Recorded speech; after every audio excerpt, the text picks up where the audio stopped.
Hello and welcome to Wrestling in Mom's Basement. This is going to be our retro review, which is Extreme Rules 2020, The Horror Show. I'm, of course, Patrick Young. This gentleman to my right is my co-host, Joe Venuto. Extreme Rules 2020 took place on July 19th, 2020. For the WWE Performance Center in Orlando, Florida, commentators Tom Phillips, Byron Saxton, Samoa Joe, Corey Graves, and Michael Cole. We finally arrived at this one again for the first time in 3 years. I'm not sure if that's a good thing or not. Show's dubbed The Horror Show at Extreme Rules because we have reached the point where a show involving taking someone's eye out and a swamp fight requires a subtitle. There are no... And that's really the only common title you could probably give it. There are no expectations coming in, so hopefully they can see. Let's get to it. Well, if you're interested, the kickoff show was Kevin Owens versus Murphy. I mean, it probably would help if this was actually on the card. Yeah. I mean, it's only two and a half hours. You probably could have given them at least 11 minutes. They're gonna meet, yes. The open video focuses entirely on the horror aspect, saying the show's gonna be very scary, and how you'll see things you've never seen before. That's for damn sure. The regular matches get focused as well. Why in the world can they not do this for a Halloween-themed show, though? SmackDown Tag Team titles, New Day versus Cesaro and Shinsuke Nakamura.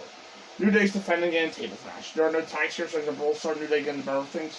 They head outside Nakamura being sent to the barricade and Cesaro being sent to the steps. The first table sub in the middle ring. Kofi goes up only for the break up a double superplex attempt. The table is smooth and Kofi slips out of a girl press on apron and now Big E spears Cesaro for the ropes. Kofi's left alone, so Nakamura kicks him down. Leaving Big E get double knee. Back in, slide knee knocks Big E silly. Nakamura sets up a table on the floor. Kofi's trust hold takes him down as the belt table being stacked on top of the wall on the outside. Big E takes superplex Cesaro for both of them, and Kofi's knocked out of the floor. The swing sends Big E to Nakamura's knee to the head. But as Kofi coming back in for a save, Nakamura is pulled out to the apron and Cesaro set on the top. While he muscles Kofi up and powerbombs him through the table for the titles at 10-12. Yeah, given the four guys in this match, it was a good match. To go into more description, it was a tables match. So there was a table broken after setting up tables and teasing the audience people going through tables. Yeah, that's pretty much every description I had of every tables match that isn't the Hardys and Dudleys. As a tables match, there's only so much you can do with the whole thing. New Day losing was probably overdue at that point, but at the same time, it's not like there were much teams for them to lose to. Cesaro and Nakamura were going to find the team, but I couldn't imagine it being some kind of change in the card either. I gave it a C. Same. Bliss gives Nikki Cross out, get pep talk, and Cross gets way into it. SmackDown Women's title, Bayley versus Nikki Cross. I did like the Kyrie part where she said if she loses or something like that. Almost demotivating her, and everyone just stared at her and walked away. I miss Kyrie. You don't have to miss her for too much longer. Hopefully. Well, that's true. But I don't know, November feels like it's going to be so far away. It might be sooner. She doesn't want to do any more sexy schoolgirl shoes. Yeah. Cross is challenging with Bliss and Sasha Banks on her side. Bayley arm draws her start and strikes the double bicep hose when telling Cross to do it from Bliss. A big slap in the corner pulls Bayley down and crosses the purge real quick too. High cross body gets Cross 2 more and she doesn't get for the save. Bayley to the floor and just hit with a third cross body from the apron. Cross is a bit too happy, but so Bayley sets her into the plexiglass. Back in, Bayley grabs the chin up before taking Cross outside, tying her in the ring skirt. Bayley stops the brand, allowing Cross to slip out and curl underneath the ring. That freaks Bayley out so much that Cross hammers her down as Bayley's rolling elbow in the corner. The quick belly gets to him Cross and frustration starts mounting up in a hurry. A superplex gives Bayley 2 more and crosses outside where Bayley missed the basement slide in the bottom rope. Back in, crosses her to that bulldog followed by a belly back suplex for 2. Bayley misses a charge to the corner and gets caught with a Persian the apron to the floor. Back in, Banks gets on the apron with Bliss cutting her off. The distraction enough for Bayley to take Banks' Bulls jewelry, not called silly. Arm trap, face plant, retains the title at 12:33. Yeah, I don't really have much of a description for this match. It's a good match. And both are solid workers on a bad day. And Bayley won as expected. but that's probably also part of the problem that really there isn't a legitimate opponent for Bayley until Sasha turns on her. I guess we're gonna wait for that. Or I guess we waited for that. Yeah, there were some good near falls in there, but I'm not sure how strong the word was about Nikki ending the very long title. It was either we were destined for Sasha versus Bayley, but at that point we sold because they were down. I couldn't bring myself to get interested in it anymore at that point. The other team works fine, but the singles title reign needs some good challengers. C+. Same. We go to the Firefly Funhouse where Bray Wyatt is now a mad scientist. He wants to show himself as scary, and we almost see the karaoke contest from last week with Naomi and Deck. Okay, that's fine. Let's go on. Yeah. I think that's the week before. Yeah. There was a Naomi. The most memorable thing from his team is singing the Generation X song. Yes. I mean, no, not the Generation X, relation. I am. Thank God for Jay that Roman comes back in about a month. Right. So, okay, that was fun. Anthony Young and Raymond Rabbit for putting up the world for tape. Bray tells how Braun Strowman won't be able to escape his case. Paul Cruiser's MVP will not be taking place, as Cruiser failed his pre-match physical due to an injury at the hands of Bobby Lashley. We see a clip of Lashley from Nelson Cruz was led to the injury. Here are MVP and Lashley brag about the whole thing. MVP says that's what happens when you mention Lashley and you declares for something in Champion V for it. We recap Seth Rollins versus Rey Mysterio. Seth wanted to sacrifice Rey for the great good role and injured his eye with the corner of the ring steps. Rey was now actually so his son Dominic later Seth has said. When that didn't work, Rey himself came out for revenge, and tonight you have to take out your opponent's eye to win. Yep. Rey Mysterio versus Seth Rollins. Yep, that's about it. Seth pulls out some pliers out of his jacket and shows how things are going. Rey sneaks in from behind out, dropping Seth in the back to start. Screw over a 619 show. Rey hisses him in the opposite's head. Rey grabs the pliers. More, I always get them title. But Seth moves away and gets kind of sick. Another 619 tech misses.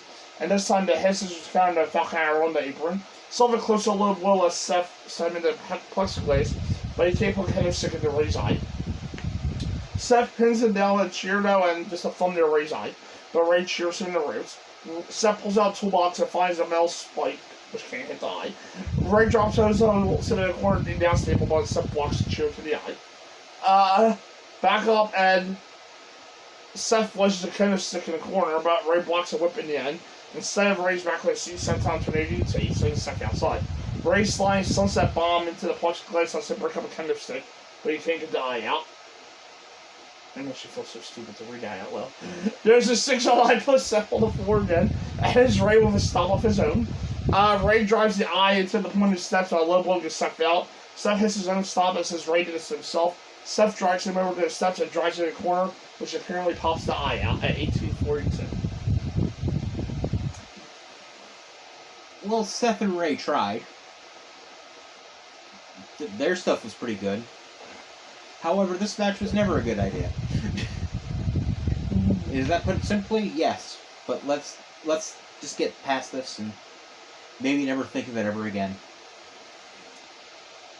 Believe it or not, Rey Mysterio versus Seth. Good night. Good night. Rey versus Seth in a match for some time was pretty good. They could have a good match in their sleep, and most of this was solid. As long as they weren't trying to go for the eye. The ending was stupid, I suspect at first. As all you can see was a little bit of white for Rey's gloves. Worse, it looked like a bit of a golf ball, which is probably a lot better than what it could have been. I know they're having a horror-themed show, because that goes with July. But can we just have a wrestling match? I gave it a C. C+. The Doctor gets Rey out and Seth vomits. Seth is booted out of the arena. Unless I missed something all I think you see was a bit of white from Rey's glove. There was no big shot of eye hanging out or anything. And that's a good thing, given how stupid this could have been. Bayley says she's a big Rey fan, but no, he isn't seeing double. Because she really does have 2 belts. Tonight, Sasha Banks will too. We recap Braun Strowman versus Bray Wyatt. Braun was part of the Wyatt family that broke free. Bray has been hunting Strowman though, so he needs to go back to where Star and beat Bray once and for all. That's not telling you. Raw Women's title, Sasha Banks versus Asuka. Asuka's defended. and Bailey and Kyrie Sane are respective seconds. Sasha takes another storm, Asuka kicks away. That earns her a quick bank statement. Asuka's in trouble early. Sasha tries to drive Asuka's arms to the mat, but misses the meteor. A quarter round wrist strike is kicked out in the air, and the hip attack sends Sasha outside. Sasha's trying not to hit 6-1 on the apron, but Asuka blocks a sunset bomb attempt. Asuka gets back to the apron for a slide to the face and a head back inside. Some running knees have Asuka in trouble, and Sasha bends the fingers back to make it worse. The armbar goes on, and Sasha hits the running knees in the corner. Sasha starts throwing the trash, and you don't do it to Asuka, who knows to spin back fist. Quick head scissors sends Asuka face first into the buckle, pushes her back on the code breaker. They go to the apron with Sasha teasing a German suplex to the floor. A Sanders switch lets Asuka try to say thing, but Sasha slips out and powerbombs her into the plexiglass.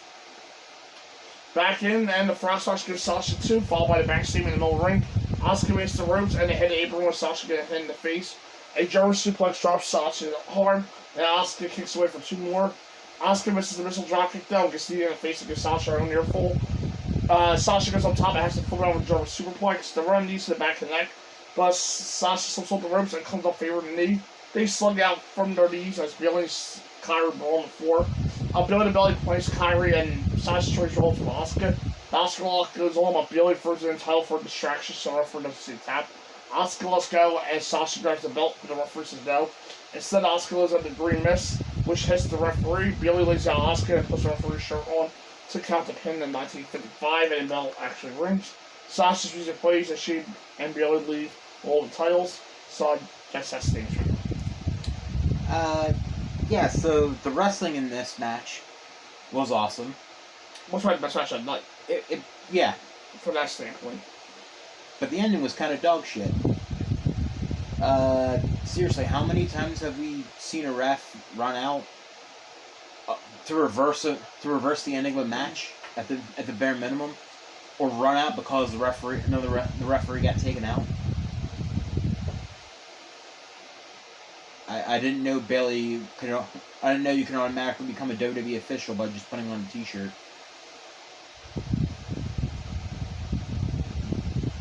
But I guess it continues with Asuka Sasha feud, which I'm down with always. But Jesus, can we just have this the straight ending, or a smash finish with, I don't know, Bailey just cheating or something? I don't know. I love a good match with an all-round don't finish, but that goes without saying back in those days. For reasons I'm not clear on, WWE doesn't like this idea of having a match without doing something dumb back then to sell something else later. You can have the screw ending, but it might not be the best way to do something separate rematch with a ridiculous setup like this. Asuka versus Sasha, that little match was good because of the talent involved, but damn, going back to back winners like that isn't the best idea. C+. Yep. Ray's eye could be saved with surgery, so he's on the way to a medical facility. Thank God.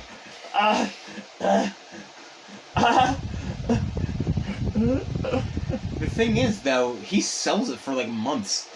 Yeah, and then he just directed to roll his Ivory Coast. Yeah. Yeah, he gets drafted to SmackDown. Because they were on Raw. And his eye comes back. It's a miracle. It did it on his own. Yep. Just did. We recapped Dolph Ziggler versus Drew McIntyre for the World title. They were partners a few years ago. But then Drew turned on him. Dolph claimed responsibility for Drew's rise to the top of the company. I guess to pick the simulation type. We don't know why it is yet. The World title, Drew McIntyre and Dolph Ziggler. Dolph was challenged, and it's Extreme Rules for Dolph only. And he killed until the count out of DQ. It's a brawl to start with Drew being say outside and get back to not much effort. Dolph goes to the eyes and grabs the chair, but Drew takes it away from the outside. Drew drops on the apron and takes it back inside where Dolph's offense has no effect. So we're back to the floor with Dolph, send him in the rear, so he's pulling out the table. Back in, Dolph gets called for a helicopter bomb, only to come back with a little blow. A bunch of cheers are brought in. Dolph unloads with some shots in the back. Drew's throat is placed across the top of an open chair for another shot to his back for close too. The Chamber's right back up and takes it outside with Dolph being started on the announce table. Dolph slips out of a belly-to-belly but hits a famous off the table, but Drew beats the count. The sleeper goes on, but Drew grabbing the rope leaves nothing. Drew shakes him over, hits a hard clothesline for the double knockdown. Dolph is taken back outside for a catapult into the plexiglass as a reverse outbound slam back inside. The Claymore's blocked with cheer, but they need out and zigzag is too. They head outside now and Dolph super kick him into the table and huge elbow over the top. On the post drives him through it. That's only good for 9, and Dolph screams a lot. Drew hits a Glasgow kiss, but Dolph is back with a famous sword to zigzag that doesn't even get one. So there's a rock bomb on the cheer. For 2 on Drew. Dolph 2's up the Bam, and Drew does up against the Claymore routine at 15:34. Yeah, so probably one of the rare points of the night. It was a fine match with a relatively logical booking of the match, and nothing was terribly messed up on the wrestling aspect.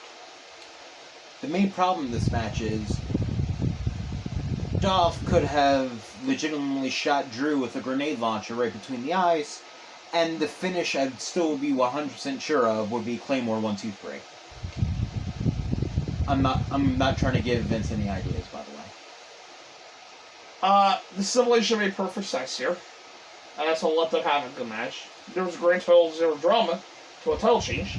But if someone likes smashing under those circumstances, it doesn't make up for the really dull build this had. Where the only interesting thing was that I think this is where Dolph brought back Heath Slater for like a night after he was already fired. Yeah, that was the best part of the entire thing. Okay, so what's this feud? Okay. Yeah. But after the 2 previous matches, I can absolutely go for a good match with a clean ending. Yeah, I think it was like a week before his no contest came up. Right. Yeah, it was a slight anniversary. Yeah. Yeah. See. Pause. Braun Strowman versus Bray Wyatt. Non-title in the swamp. And with Bray sitting in the rocket chair, Braun arrives. Braun says he's home and Bray laughs before disappearing. The rocket chair is thrown at him and abandoning all hope sign, and Bray laughs again. Some masked screws appear and we cut to the funhouse when mad scientists Bray cheering for Braun. Someone pops up to hit Braun in the back with a shovel, and it's Braun in the sheet mask.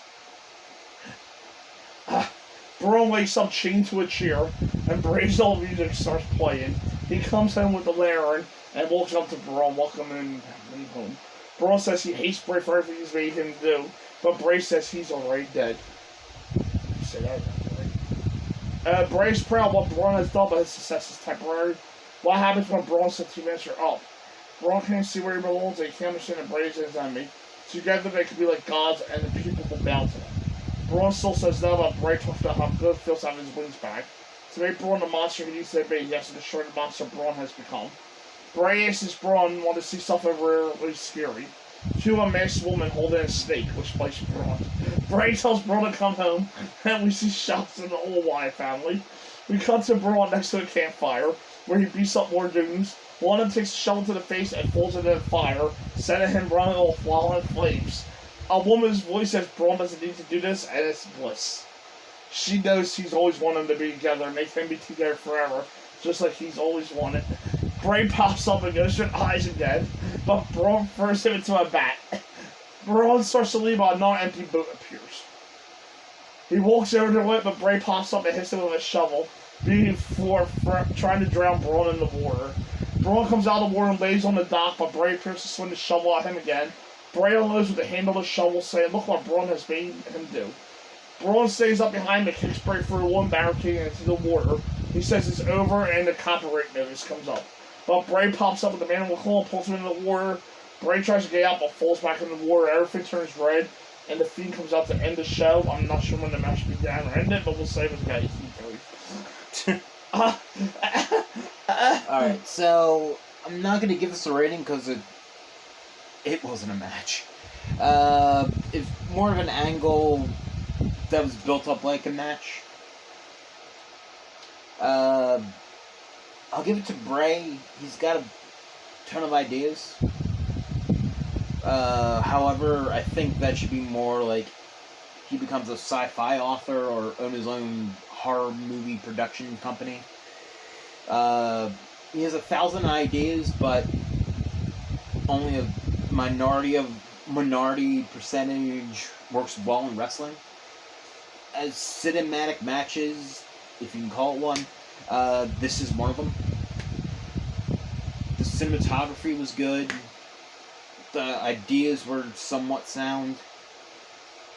How I can even get in the idea of character introspectives. where you instead of just having a straight up match during the COVID era, why not have characters run through their career? It's the idea they use for the Fly Funhouse with John Cena, and I actually do love that one.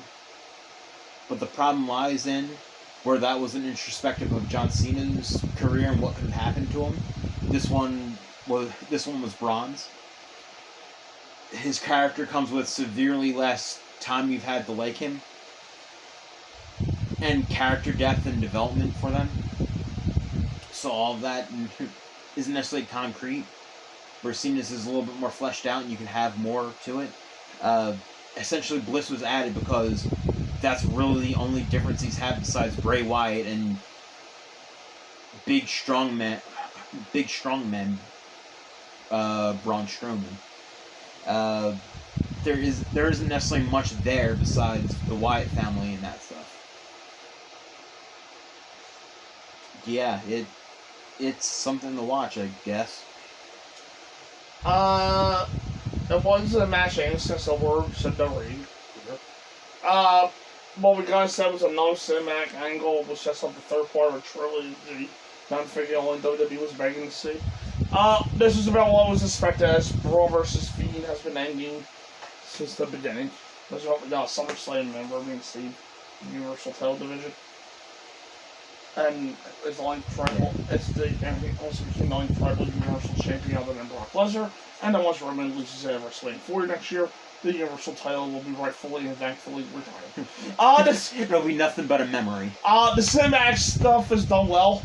Well, it doesn't help the fact that it's an interesting feud, which Braun is an interesting character. It's one of the weaker one of these things. But if you like the previous ones, I guess you'll probably like this too. And I'm pretty sure Matt Hardy probably complained about the water reincarnation or something, which I don't blame him. NA. Yeah. Overall, I give the show C-. It's not a show to be bad show to be fair. But a lot of the ideas make my brain hurt. I get trying new things during the COVID era. I do. Because, well, people are watching it differently, and there's not necessarily a crowd there to hold your interest or move on the performers or whatever, so you can do a little more character-based stuff. The problem is, though, when you do out-of-the-box stuff and you have a 7-year-old billionaire who's already out of the box, to put it mildly, you get stuff that are legitimately insane, and this show is the case in point of it. Again, everybody looked like they tried hard, but there's just some ideas that are very hard to get it past. C-. This is for talent. I did a C+. Turns there were 3 strong matches in the middle that had to overcome, well, not Drew Doc, but also had to overcome double booking. Yeah. This show was run with Anchor all night long. And it was obvious time. I will recommend nothing from the show unless you want to watch Asuka and Sasha for the match. I will add that this show made me acknowledge the Tribal Chief. They were having good matches, but I kept having to go to stuff else to take the focus off of the positives. Being the eye stuff, the wacky interference, or another cinematic ending. There was a good show in there, being jarred down by old extra bells and whistles that WWE loves to tack on. They pulled Jeff Hardy versus Sheamus removed from the show in their bar fight. I saved it for SmackDown for ratings. That probably would have been that was the better cinematic match. Then, just to let you know, I did what they felt they needed to add stuff extra to the show. But it would have been nice if they made the effort to make the show work well, all that stuff. Not fair, but need someone to look at what they have on paper and say, no, try again. The hard thing was exactly needed. But maybe you can show them that an Extreme Rules pay-per-view isn't the best idea if they need a gimmick to sell a gimmick pay-per-view. Yeah. We don't do those no more now, so. Actually, no, I get a best description. Do you know that, writing exercise where you literally just write for, 15 minutes or so? About absolutely nothing. About whatever comes to your mind, just write it down. Yeah, I just called out the t-shirts and affiliate shit, and they just wanted me to do your thing. Yeah. Uh, That's pretty much the show. Alright, well that's good, because the next retro review somehow worse than this show. Yeah. You'd be begging for the horror show next week. You'll be begging for the pandemic era, because somehow there is worse parts of WWE's history than the pandemic era. Oh yeah. Like the fall of 2013. And whether you like it or not, they're gonna come smack you in the face. So Survivor Series 2013 will be coming smack you in the face the following week when we have our busy Labor Day weekend shows. Yes. Because we're busy with all that next week. So I'll be coming to you in 2 weeks. Mm-hmm. With all that. So see you then for Survivor Series 2013. Which is a big difference, because I'm pretty sure it's not a highly attended show. And this year, Survivor Series just sells out by doing nothing. Yeah. See you then. See you then.